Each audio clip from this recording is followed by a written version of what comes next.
It's moving day. You've bought your house. You're ready to move. Let's go. The moving trucks are pulling up as we speak, and you're ready for a whirlwind of boxes and tape and heavy lifting. Let's dive into this one. What can possibly go wrong? So today I'm sharing everything you need to know about how to make your move as smooth as possible. From packing like a pro to avoiding scams. Let's get into this one.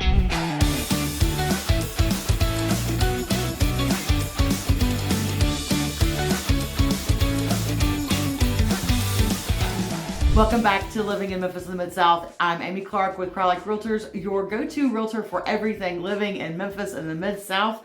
And today we are discussing moving, using professionals, doing it yourself, and how to make the move as easy as possible. Moving can be one of the most stressful things you've ever done in your life, possibly other than building a house or having a baby. I don't know. So let's see. If you like this video, share it with somebody, hit that subscribe button, tap the bell for notifications, and leave me a comment. Tell me if I'm doing a good job, if there's anything you need to know, what did I miss, and just perfect criticism. That's fine too. Let's get into how to make a move easy. Okay, first thing I want to do is start 2 months ago. Okay, we're thinking about selling our house, we're thinking about buying a house, we're thinking about moving in general. So let's think about it a month or two ahead of time. That will make everything so much easier. Start preparing, start making a list, checklist. What do I need? What do I need to do? The more in advance you are, the less stress it'll be the day of moving, and it'll just make your life a little easier. If everything is done, if it's already together, let's just make a move as easy as possible. It is not fun. So we're gonna start by decluttering our house. We're gonna pack up things. If you don't need it, let's pack it up. You're moving, so let's get it packed. Let's get some things packed. Label things clearly. Color code things if you need to. Label. My husband has a label maker, so we label everything around here. It'll make it 10 times easier when you're looking for something very specific in a box. The labeling will make it a lot easier. Pack an essentials box. This includes toothbrush, chargers, change of clothes, snacks, and important documents. You don't want to be digging through 20 boxes to find your pajamas or your toothbrush. So just make a travel basket, like you're going on vacation. Maybe you could do a suitcase and put everything you need for a couple days in a suitcase. That will make moving day very much easier. And yes, your chargers, your whatever you need, your phone, everything you need to live. Like you're going to visit your grandson in Kansas City for 2 weeks. What am I going to need for those 2 weeks? So I'm going to put that in a bag, put it in a box, not a box, like a suitcase, put it in the car, and then my go-to stuff is right there during moving. I don't have to wait for the mover to unpack, my toothbrush. So, or at least put the bathroom box in the bathroom. Confirm your moving details. Check your moving company's arrival time, when they're getting there, how much they're going to be packing, how much they expect you to pack. Have all this in contract written down so you know everything's happening. Confirm that they're coming. Make sure you have keys and codes ready for your new place. Make sure everything can go smoothly. We also, when you were buying a house, the moving day could change from day to day. So you may have to plan for 1 or 2 days. If the funding doesn't go through, something happens at closing, something wasn't fixed properly, your moving day can always be a few days later. So keep that in mind as you're planning to go. You can, as a realtor, I don't want you to have closed on your house, expect the keys that day, the moving trucks are here, and then you're living at my house for 2 days. So that's not what we want to happen. We want you to have a moving plan, yes, but then a contingency plan as well. So you have a contingency plan as well, so you'll know a couple days ahead if everything's running smoothly and everything's going fine and moving can move forward on the big day. Take pictures of your belongings. Take photographs, take pictures of furniture and very fragile items and these things. Especially if something gets damaged, you have proof that its original condition was not in the damaged condition that it's in now. So that can be super helpful when you need to file a claim. When my parents were moving from South Louisiana to Germantown, Tennessee, we were young kids. I mean, my baby brother was, I want to say 3. He was 3. There was I'm 10. And no, I wasn't. I was 13 and he was 3. And these movers came in, and all these men are all over the house. And I was walking around, and there's a sticker on that. What's this sticker for? And I was walking around the house, and I was like, there's stickers and everything. And I took off several stickers of things, not knowing that that was a moving sticker. And this moving company had put my parents' stuff on the trailer with another family's stuff. They were making 2 moves at the same time, going across country to drop off some people's stuff here, some people's stuff here.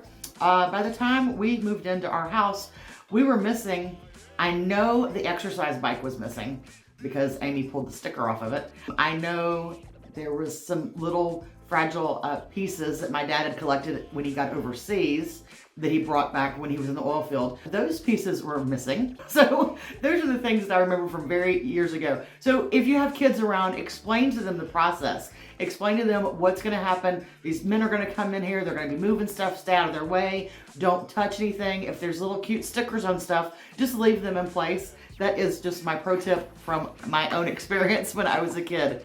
My parents were not happy, and I never told them that I did that. So take pictures of your belongings and plan for your kids and your pets. Moving day can be chaotic for everyone. My goodness, you don't want to have a scared animal run out of the house, get hit by a car, or get lost. When you start moving furniture in your house, if you're an animal person like I am, you know dogs and cats hate change. They hate it when I move the couch from one side of the room to the other. They cannot stand the change. Just recently, we bought new furniture in the kitchen, and I sold my other furniture, so it was empty for about 2 days before the furniture was delivered. The dogs were panic stricken. That was just 2-3 pieces of furniture. And I had an empty hearth room for a little bit, and the dogs were not happy about that. When you're moving, when you have lots of people in your house, things are going in and out, doors are open and closing, things are moving at a rapid pace. Make sure your animals are safe. Make sure your kids are safe. Make sure your kids are not taking stickers off of essential items you need to move to your next house. But really, it's important to plan for the animals and the kids as well. We want to make sure that everybody's safe and nobody gets lost, hurt, or anything like that. So packing, let's talk about packing. And when it comes to packing, we're gonna talk about packing hacks. So you don't want you to overpack or underpack or whatever. You don't want to do it. You don't want to break your stuff. You don't want anybody else to break your stuff. So don't overload boxes.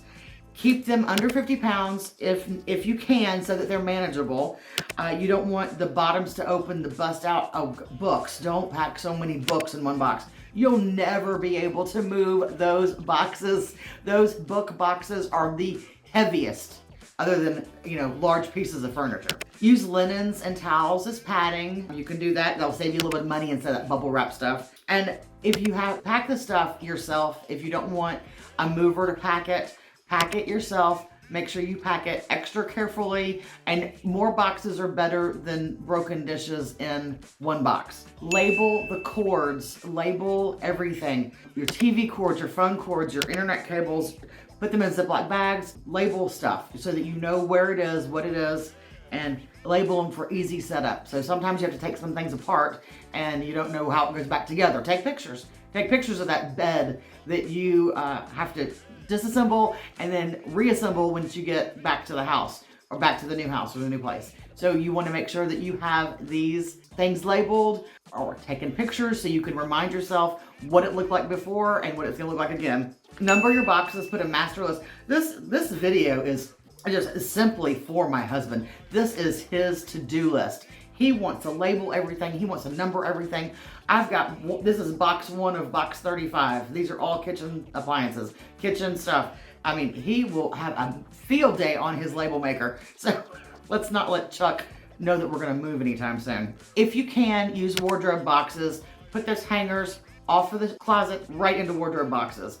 And they can be easily moved around, and then you can just take them out of the wardrobe box, put them back in the new closet. So that's a good idea. If you can get wardrobe boxes. They are big and they're large, but it'll make you save time when you're unpacking your stuff. If you're doing it all by yourself, you're renting the U-Haul, you're doing it, get friends and family to help you on the day of, same rules apply. Take care of the kids, take care of the animals. Moving day is a very hectic day, whether it's friends and family in the house helping you or whether it's movers in the house helping you. Just take care of your animals and your children. But let's talk about hiring a mover. If you're gonna hire a mover, always get three opinions, three suggestions. I have people, legitimate people, own the company, move across country, move locally, move one item, move 20 items, move everything, move part of it. So I've got 3 or 4 companies that I deal with on a very regular basis that I know do not hire out the move. They do it themselves.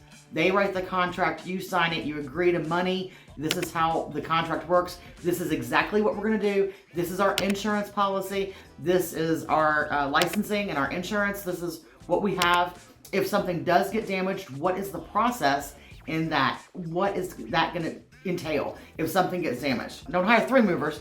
Interview 3 movers and decide which policies fit your lifestyle the best. Done this several times for clients. Sometimes clients, it's always your choice. It's always your choice. It's your stuff. It's your move. This is always your choice. So I'll give you the best suggestions and you do what that information, how you feel necessary. So I had a little old couple and they just couldn't afford the mover that they wanted, the one that I suggested. It is a little bit more expensive for the proper people in your house. It's worth every dollar, I promise you that. If you need to hire a mover. Well, they were moving from out of town, out of state, several states over into Mississippi, and they had to hire movers. They just couldn't do it by themselves. So I gave them some ideas of who to contact, and they decided that they were going to do it with another company. She researched the company. She did everything she should have done, unless on the day of moving, she didn't come up with an extra $4,000. They were going to keep her furniture and they were going to hold it hostage. When I talk about some movers are like the Mafia, they're kind of like the Mafia. You either give me money now or you don't get your stuff. I just heartbroken, wanted to cry. This poor little lady, she really couldn't afford it. She had to take money out of her retirement account just to get her furniture moved from state to state. So we want to avoid that situation if at all possible. Avoid the Mafia movers. If they don't have a physical address, if they demand money, those are red flags. If the price they quote you is different than the price when they show up at your house, that's a huge problem. Tip 1, hiring a mover, interview 3 legitimate companies and research them, but also this is a non-negotiable. Licensed, insurance, bonded. A moving company will have proper insurance and they will protect your belongings or replace them if something gets broken or lost. So you can verify them, you can Google them, you can do all your research, Better Business Bureau, these things. This is very important. Yes, transparent pricing, you absolutely need transparent pricing. If a mover gives you a super low quote, be cautious of that. Some companies add hidden fees and at the last minute and they're leaving you with a much higher bill than expected. So yeah, and they need the proper equipment and the proper crew. A real company has trained staff. They have trained people, they'll have the right tools, and they will move your furniture safely and effectively. Watch out for a scam. If the moving company doesn't have a physical address or demands cash, huge red flag. Do your research before booking anyone up front and ask if they use contractors. If they use people outside of their company, that's probably not a good idea because you don't know who these people are. You don't know if they have insurance or they're bonded or whatever. So you don't know any of those things. So, oh my goodness, I hope this video helped you out. Moving day can be stressful. Protect yourself against scams. Protect yourself from damaging your furniture. If you do it yourself, good luck. You have a great move. Keep the kids and the dogs and the cats safe. And be sure to call me if you need any help with that. If you're thinking about moving to Memphis in the Mid-South, contact me so that I can help make your Memphis move a reality, make your Memphis dream a reality. Hit that subscribe button, tap the bell for notifications, and like this video, share it with somebody if you need to. And I hope that I helped you in understanding how to prepare for a hard time in your life. Moving is very hard. Let's make it as easy as possible. Thanks for watching. Watch my next video.